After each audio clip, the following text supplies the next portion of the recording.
Dan di hari Raya Gerejawi Pentakosta ini kita akan bersama-sama merenungkan tema berkata-kata dalam pimpinan Roh.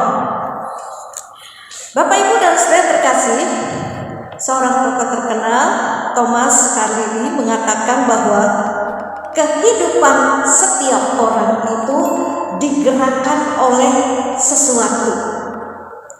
Disadari atau tidak, seringkali manusia itu bertindak dan berkata-kata dari siapa atau apa yang menggerakkan dan memimpin hidup mereka.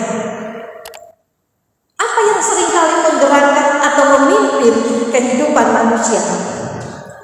Setidaknya ada 5 hal yang saya catat ya. Yang pertama, rasa bersalah.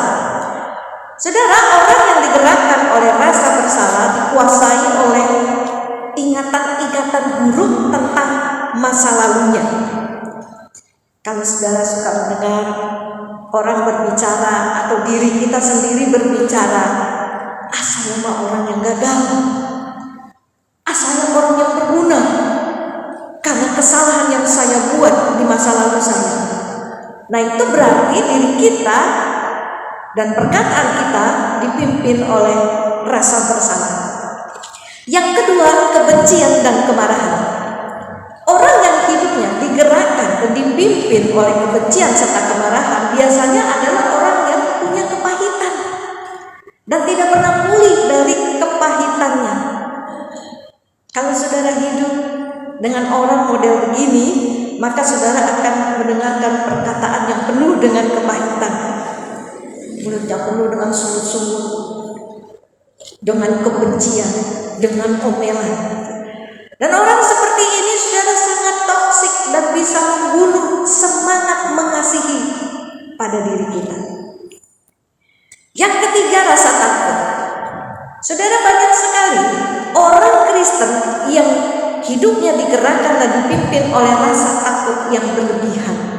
Dari mana asalnya rasa takut yang berlebihan ini? Bisa dari pengalaman yang traumatis, dari harapan yang tidak masuk akal, atau dari keluarga yang terlalu keras dan otoriter. Orang yang hidupnya digerakkan oleh rasa takut, perkataannya seringkali menakut-nakuti baik dirinya sendiri maupun orang lain. Dirinya penuh kekhawatiran sehingga membuat iman sendiri dan iman orang lain menjadi ciut. Lalu yang keempat, materialisme atau keduniawian. Saudara, orang yang digerakkan dan dipimpin oleh materialisme, Alkitab menyebutnya kedagingan dan keinginan mata. Omongannya adalah seputar apa yang duniawi, ya, seperti uang, kesuksesan materi lainnya. Wah, saya sudah punya jabatan ini, saya sudah punya rumah sekian, tabungan saya sekian, ya, dan lain sebagainya. Fokusnya adalah apa yang duniawi, apa yang jadi kenyamanan hidupnya. Dan orang-orang seperti ini selalu pamer, mengutamakan pansos, ya. Perkataannya seringkali menyombongkan materi yang dimilikinya. Jangan heran saudara kalau di medsos kita banyak sekali lihat orang-orang yang tiba-tiba flexing, ya. Yang kelima, kebutuhan akan pengakuan. Saudara, orang yang hidupnya dipimpin dengan kebutuhan akan pengakuan, perkataannya itu selalu difokuskan untuk menyenangkan orang lain. Orang seperti ini akan mengikuti tekanan orang lain demi mendapatkan pengakuan dari mereka. Akibatnya perkataan mereka seringkali tidak benar atau tidak tulus. Nah, Bapak, Ibu, dan saudara yang terkasih, rasa bersalah, kebencian, rasa takut, materialisme, dan pengakuan seringkali memimpin kehidupan orang yang percaya, sehingga orang-orang percaya itu tidak mengalami damai dan sukacita dalam hidupnya, tidak bisa menjadi saksi Tuhan yang baik dalam kesehariannya. Yesus mengajarkan kepada kita siapa yang seharusnya menggerakkan dan memimpin hidup kita. Mari kita perhatikan Yohanes 16 ayat yang ke-13. Kita baca bersama-sama, 1, 2, 3. Tetapi apabila ia datang, yaitu Roh kebenaran, ia akan memimpin kamu ke dalam seluruh kebenaran. Yang seharusnya memimpin hidup kita itu adalah Roh Kudus, bukan rasa bersalah, rasa takut, apalagi kebencian dan keduniawian. Ketika kita percaya Yesus, Roh Kudus itu dianugerahkan untuk memimpin kehidupan kita dari hari ke hari. Memimpin kemana? Memimpin ke dalam seluruh kebenaran. Nah, kebenaran yang dimaksud itu kebenaran yang mana? Bukan kebenaran diri kita loh saudara ya, tapi kebenaran Kristus. Yohanes 16 ayat 14 mengatakan, ia, yaitu Roh Kudus, akan memuliakan aku, sebab ia akan memberitakan kepadamu apa yang diterimanya daripadaku. Kebenaran Kristus itu akan terus dinyatakan oleh Roh Kudus saat Roh Kudus memimpin hidup kita. Lalu bagaimana caranya Roh Kudus itu memimpin kita ke dalam kebenaran Kristus? Caranya kita bisa lihat di dalam Yohanes 14 ayat ke-26. Di situ Tuhan Yesus sendiri mengatakan, tetapi penghibur, yaitu Roh Kudus yang akan diutus oleh Bapa dalam namaku, dialah yang akan mengajarkan segala sesuatu kepadamu dan akan mengingatkan kamu akan semua yang telah kukatakan kepadamu. Roh Kudus itu akan memimpin kita ke dalam seluruh kebenaran Kristus dengan cara mengingatkan kita akan ajaran Kristus yang tertulis di dalam Alkitab. Roh Kudus akan beri kita hikmat supaya kita bisa paham firman Tuhan dalam Alkitab dan kita bisa menerapkannya dalam hidup kita masing-masing. Masalahnya saudara, kita ini mau dipimpin oleh Roh Kudus atau oleh rasa bersalah, rasa takut dan kebencian kita. Banyak orang Kristen perkataannya tidak jadi berkat buat sesamanya. Kenapa? Karena kata-katanya tidak dipimpin Roh Kudus. Waktu marah, siapa yang memimpin kita bicara saat kita marah? Emosi kita, kebencian kita, pikiran negatif, curiga, atau Roh Kudus? Kalau saat marah yang keluar dari mulut kita ini kebun binatang, cacian, makian, sumpah serapah, tuduhan, kata-kata kasar, itu berarti bukan Roh Kudus yang memimpin kita, tapi emosi, hawa nafsu yang memimpin kita. Saat marah orang Kristen itu bisa tetap menguasai dirinya, ya. Kata-katanya tetap sopan, dia juga bisa tetap berkata benar. Itu tanda bahwa dia dipimpin oleh Roh Kudus. Saat kita ini kecewa, bagaimana perkataan kita? Kalau Roh Kudus memimpin kita, perkataan kita ini akan tetap penuh dengan ucapan syukur, karena kita memberi kesempatan kepada Roh Kudus untuk memimpin kita saat kita kecewa. Bukan kedagingan kita yang kita biarkan memimpin diri kita. Saat kita dilukai dan dirugikan sesama, perkataan apa yang keluar dari mulut kita? Kata-kata dendam? Awas ya, tunggu tanggal mainnya. Atau kita biarkan Roh Kudus memimpin kita untuk mengampuni, untuk menerima segala rencana Tuhan yang baik, untuk menyerahkan diri, mempercayakan diri kepada Tuhan yang mampu bersikap adil pada kita yang menderita. Bapak, Ibu, dan saudara yang terkasih, orang tidak percaya itu akan melihat kesaksian hidup kita justru saat kita dilukai, dirugikan, saat kita marah dan dikecewakan. Kalau saat kita sukses, kita lalu bersyukur, kita bersukacita, semua orang melihatnya sebagai hal yang wajar ya. Kenapa orang Kristen itu syukuran? Ya soalnya usahanya habis dapat untung besar atau naik jabatan, anaknya juara dan lain sebagainya. Tapi ketika kita kena musibah, kita dirugikan, kita dikecewakan, kita diperlakukan tidak adil, kita tetap mengatakan dan melakukan apa yang benar, disitulah orang melihat kesaksian iman kita yang sebenarnya. Disitulah orang melihat siapa yang memimpin hidup kita ini. Ketika tiba hari raya Pentakosta, semua murid itu dipenuhi dengan Roh Kudus, saudara-saudara, luar biasa sekali. Lalu mereka tiba-tiba bisa berbicara dalam banyak bahasa banyak orang yang waktu itu hadir di Yerusalem. Ada yang kaget, ada yang tercengang ya. Tapi ada juga yang berpikir negatif lalu menyindir. Itu murid-murid Tuhan lagi mabok habis minum anggur. Lagi kepenuhan Roh Kudus, saudara. Di komen lagi mabok. Sindiran seperti ini bikin orang tersinggung. Kalau murid-murid Yesus yang lagi kepenuhan Roh Kudus ini ya dimasukin TikTok lalu dikasih caption gitu ya, lagi mabok anggur manis, kira-kira apa yang bakal terjadi? Banyak orang Kristen berteriak, wah itu pencemaran nama baik.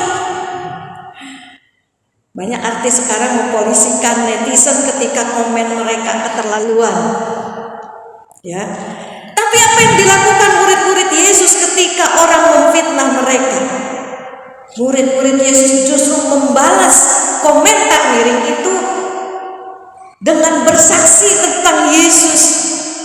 Roh Kudus memimpin Petrus untuk bersaksi tentang Kristus.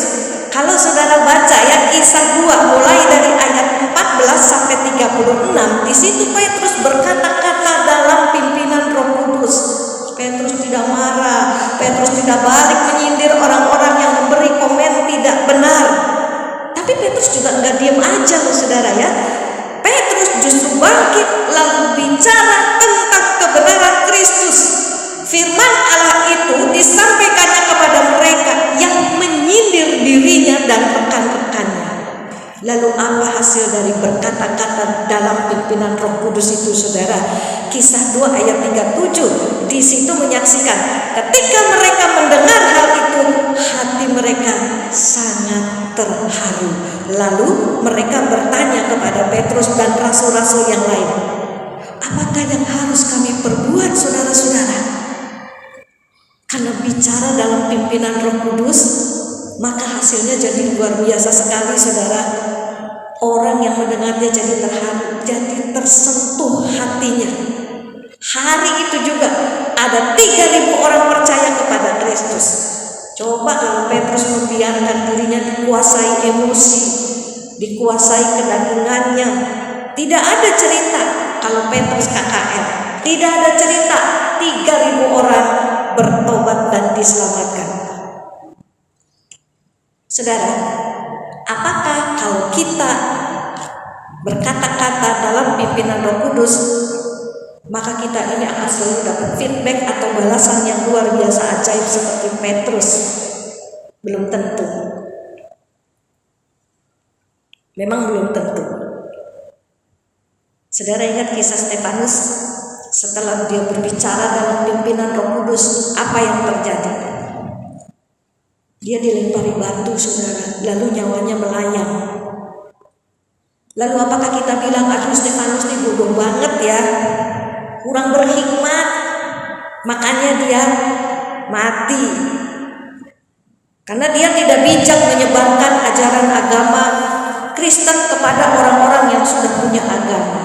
Apa seperti itu? Tidak, saudara. Kematian Stefanus itu jadi cikal bakal pertobatan Saulus yang kemudian jadi Paulus. Satu Paulus bisa membuat jutaan orang non-Yahudi percaya kepada Kristus di sepanjang masa. Tulisan-tulisan Paulus dalam surat-suratnya itu menunjukkan bagaimana Paulus itu dipimpin oleh Roh Kudus sekalipun dia menderita, ya, dia dianiaya, diperlakukan tidak adil oleh manusia bahkan oleh umat Tuhan. Paulus melihat bagaimana hidup Stefanus yang dipenuhi Roh Kudus ketika menghadapi para penganiayanya. Tidak ada makian, tidak ada sumpah serapah, apalagi kutukan yang keluar dari mulut Stefanus ketika dia meregang nyawa karena dilempari batu. Stefanus justru berteriak, "Tuhan, janganlah tanggungkan dosa ini kepada mereka." Bapak, Ibu, dan saudara yang terkasih, orang-orang percaya yang berbicara dalam pimpinan Roh Kudus akan melihat kemuliaan Allah. Mereka akan lihat jiwa-jiwa yang bertobat dan dimenangkan untuk Kristus. Percuma kita jadi orang Kristen, percuma rajin ibadah, percuma rajin melayani di gereja kalau kita tidak pernah memberi diri kita dipimpin oleh Roh Kudus. Pelayanan akhirnya jadi batu sandungan untuk orang lain. Melayani tapi ribut dengan saudara seiman karena kedagingan dan emosi. Kita biarkan memimpin diri kita. Banyak gereja pecahnya tidak baik karena pemimpinnya tidak memberi dirinya dipimpin oleh Roh Kudus. Kata-katanya melukai saudara seiman lainnya karena kata-katanya tidak dipimpin oleh Roh Allah. Baru-baru ini saya membaca kesaksian yang ditulis oleh Pendeta Iswanto dari GKI Pengampon tentang kisah hidup seorang guru penabur bernama Pak Harso. Pak Harso sudah meninggal ya, saudara. Pak Harso pernah mengajar murid-murid yang sangat nakal. Salah satu murid yang nakal itu adalah Immanuel Kristo. Bapak Ibu tahu siapa Immanuel Kristo? Tahu, pendeta GKI Gunung Sari ya. Saat mengajar di kelas, Pak Harso ini menulis di papan tulis. Beberapa murid iseng lalu melempari Pak Harso dengan kapur. Nah, zaman dulu tuh kayak gitu ya, anak tuh kalau nakal ya, guru dilempar dengan kapur tulis. Ketika Pak Harso menoleh ke belakang mau mencari tahu siapa yang ngelemparin dirinya dengan kapur, semua murid pura-pura diam, pura-pura menangis, pura-pura tenang. Jadi Pak Harso tidak pernah tahu siapa murid yang iseng itu. Pak Harso meneruskan mengajar. Dia tulis lagi di papan tulis. Yang murid-murid tidak pernah sadari adalah tiba-tiba setelah dia menulis, dia langsung nengok ke belakang. Ketika dia menengok ke belakang, tepat waktu itu Immanuel Kristo sedang memegang kapur dan mau melempar ke arahnya. Ketahuanlah si murid nakal itu. Dengan emosi Pak Harso mendekati Kristo. Dia mau menempeleng murid nakal itu. Tapi ketika berdiri tepat di depannya, Pak Harso tidak mampu meluapkan kemarahannya. Setelah pulang sekolah, Immanuel Kristo dipanggil ke ruang guru. Waktu itu cuma ada mereka berdua. Ya. Immanuel Kristo didekap, lalu didoakan oleh Pak Harso. Dekapan dan doa seorang guru yang seharusnya marah terhadap kesalahannya sudah jadi pengalaman yang begitu berkesan dalam diri Immanuel Kristo.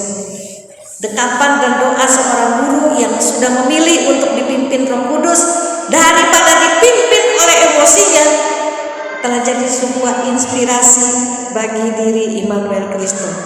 Hingga akhirnya dari seorang murid yang bandel, beliau kemudian menyerahkan dirinya untuk melayani sesama, memenuhi panggilannya sebagai seorang pendeta. Bapak, Ibu, dan saudara terkasih, apakah kita sudah berkata-kata dalam pimpinan Roh Kudus? Mari kita belajar, berjuang, beri diri kita setiap hari untuk dipimpin oleh Roh Kudus. Roh Kudus yang sudah memenuhi murid-murid Yesus. Roh Kudus itu jugalah yang rindu memenuhi dan memimpin diri kita, saudara-saudara. Abraham Kuyper, seorang teolog yang pernah menjadi Perdana Menteri di Belanda mengatakan, tidak ada seinci hidupku yang tidak dikuasai oleh Roh Tuhan. Biarlah doa Kimper ini juga menjadi doa kita semua.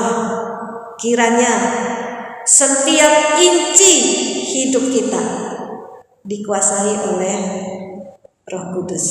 Amin. Tuhan kiranya menolong kita. Mari kita bersama-sama masuk di dalam saat hening.